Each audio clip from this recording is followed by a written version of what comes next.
लेकिन आई कहेगा बाबा कि अमृत के धार के हो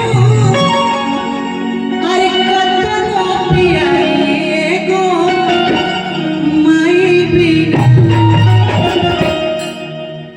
कि कैसे करे जावा चुराई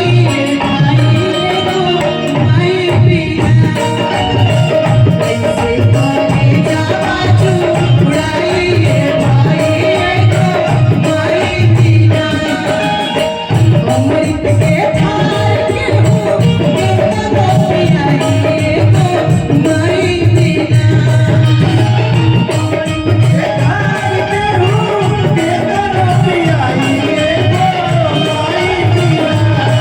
अमृत के धार के हो